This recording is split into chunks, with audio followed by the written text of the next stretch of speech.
अंगीकृत को पूछ रहा है।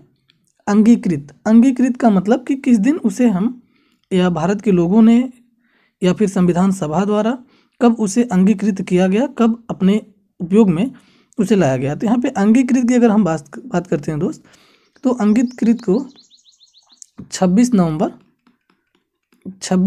1949 को माना जाता है। 26 नवंबर 1949 से ही अगर इसके हम बात करें तो 26 नवंबर 1949 को ही हमारा जो नागरिकता है, उसके बाद अस्थाई, अस्थाई, उसके बाद संक्रमणकालीन या अंतःकालीन संसद जो थे वह जो उपबंध थे वह लागू हो गए थे। लेकिन जो कुछ उपबंध थे वह लागू नहीं हुए थे, शेष रह गए थे। तो कुछ उपबंध जो थे उनको 26 जनवरी 1950 से लागू किया गया। 26 जनवरी 1950 से लागू किया गया या प्रभावी हुआ।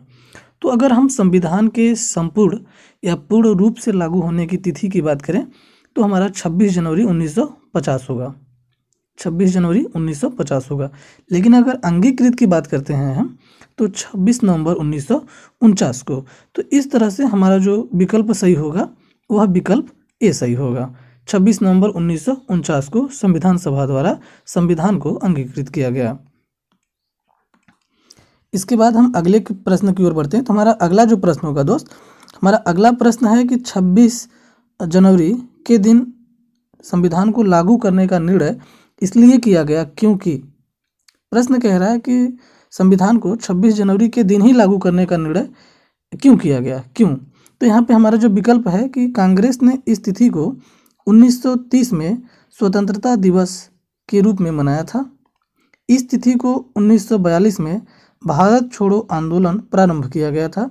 यह एक शुभ दिन था, उपयुक्त में से कोई नहीं।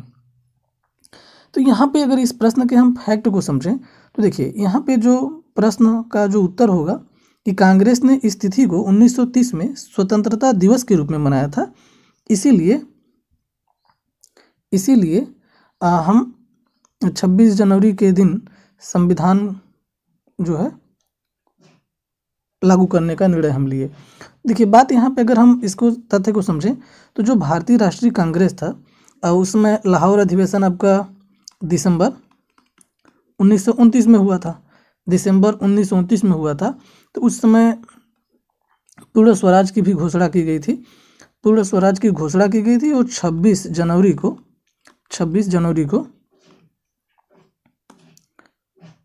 जनवरी को स्वतंत्रता दिवस के रूप में मनाए जाने का संकल्प लिया गया था। तो आज़ादी के पहले 26 जनवरी को ही स्वतंत्रता दिवस मनाया जाता था। और उसके बाद जब 15 अगस्त 1947 को हमारा देश जो है भारत जब स्वतंत्र हो गया तो प्रत्येक 15 अगस्त को स्वतंत्रता दिवस मनाया जाने लगा। लेकिन जब स्वतंत्रता प्राप्ति के बाद 26 जनवरी की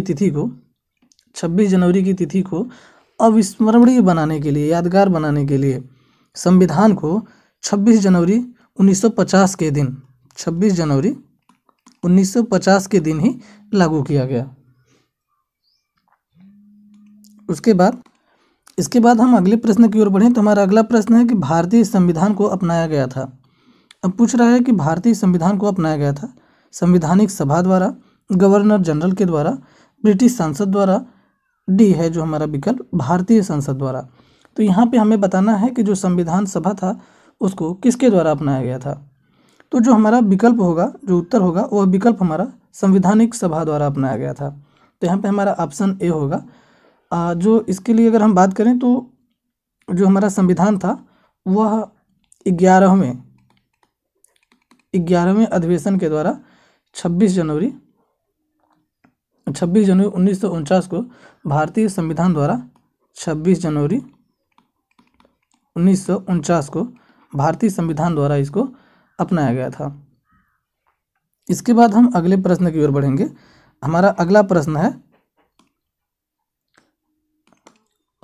प्रश्न है कि भारतीय राजनीतिक व्यवस्था में इनमें से कौन सर्वोच्च है। भारतीय राजनीतिक व्यवस्था में इनमें से कौन सा सर्वोच्च है। तो अगर इसके हम बात करें तो ऑप्शन हमारा जो है सर्वोच्च न्यायालय, उसके बाद संविधान, जो सी ऑप्शन है संसद, डी ऑप्शन है धर्म। तो इसके लिए अगर हम बात करें तो भारतीय राजनीतिक व्यवस्था में जो सबसे सर्वोच्च होगा वह हमारा संविधान होगा।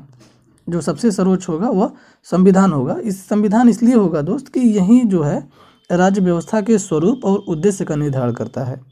राज्यसभा के स्वरूप और उद्देश्य का निर्धारण करेगा और विभिन्न इकाइयों के सृजन का भी प्रावधान करता है।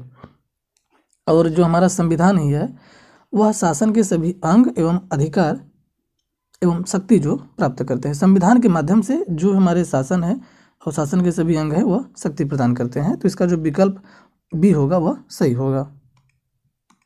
उसके बाद हमारा अगला प्रश्न होगा कि निम्नलिखित में से कौन सा कथन सत्य है। कौन सा कथन सत्य है इसको पूछ रहा है। कौन सा कथन सत्य है। अब हम कथन को पढ़ते हैं। जो कथन ए है हमारा कि संयुक्त राज्य अमेरिका में सरकार की संघीय प्रणाली है। बी है भारत सरकार की संघीय और एकात्मक दोनों प्रकार की प्रणाली है। विकल्प सी की बात करें तो विकल्प सी कह रहा है कि फ्रांस में सरकार की संघीय प्रणाली है। विकल्प डी कह रहा है कि पाकिस्तान में प्रधानमंत्री की नियुक्ति वहाँ के जनता द्वारा होती है। अब इनमें से दोस्त हमें बताना है कि कौन सा विकल्प या कौन सा कथन है जो हमारा सही है। तो देखिए अगर हम अमेरिका की बात करें तो अमेरिका में जो हमारा है सरकार संघीय प्रणाली का स्पष्ट उल्लेख है। अमेरिका के संविधान में जो संघीय प्रणाली है फेडरल सिस्टम जो है उसका स्पष्ट उल्लेख है। भारत में सरकार के संघीय प्रणाली की अगर हम बात करें तो संविधान की अगर हम बात करें तो संविधान में अगर हम देखें तो भारत में एकात्मक और यूनिटरी, संघीय और एकात्मक दोनों प्रकार की प्रणाली देखने को मिलती है। लेकिन हम भारत के संविधान को की अगर हम बात करें तो भारत के संविधान को संघीय प्रणाली ही माना जाता है। उसके बाद अगर हम फ्रांस की बात करें तो फ्रांस में भी संघीय प्रणाली नहीं है। तो इस तरह से हमारा जो विकल्प हो जाएगा, इसका उत्तर होगा वह ए हो जाएगा कि संयुक्त राज्य अमेरिका में सरकार की संघीय प्रणाली है। इसके बाद हम बात करेंगे दोस्त अगले क्वेश्चन की। हमारा अगला प्रश्न है कि भारतीय संविधान में है। ऑप्शन ए कह रहा है कि 300 अनुच्छेद, जिसको आर्टिकल बोलते हैं। बी 350 अनुच्छेद, सी 400 से अधिक अनुच्छेद, डी 500 अनुच्छेद। अब इसमें से हमें बताना है कि कौन सा विकल्प सही है, यानी कि भारतीय संविधान में कुल कितने अनुच्छेद हैं। तो अगर हम भारतीय संविधान के मूल ढांचे की बात करें दोस्त तो भारतीय संविधान में कुल 395 अनुच्छेद हैं। लेकिन अब मूल ढांचे की अगर हम बात कर रहे हैं तो, लेकिन अगर हम गणना के आधार पर अनुच्छेद की बात करें तो यह 400 से अधिक हैं। गणना के आधार पर अगर हम बात करें तो 400 से अधिक हैं।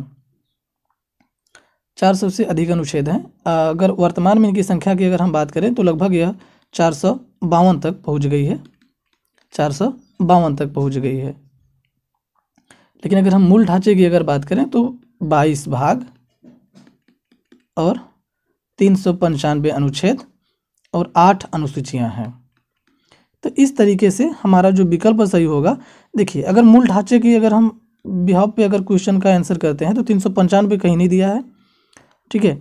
तो अब 500 से कम ही है, तो हमारा जो 400 वाला विकल्प है, विकल्प यानी कि सी, यह सही होगा। उसके बाद अगला जो हमारा प्रश्न है कि भारतीय संविधान में शामिल हैं। अब प्रश्न पूछ रहा है कि भारतीय संविधान में 395 अनुच्छेद, 22 भाग और 12 अनुसूचियां हैं, 371 अनुच्छेद।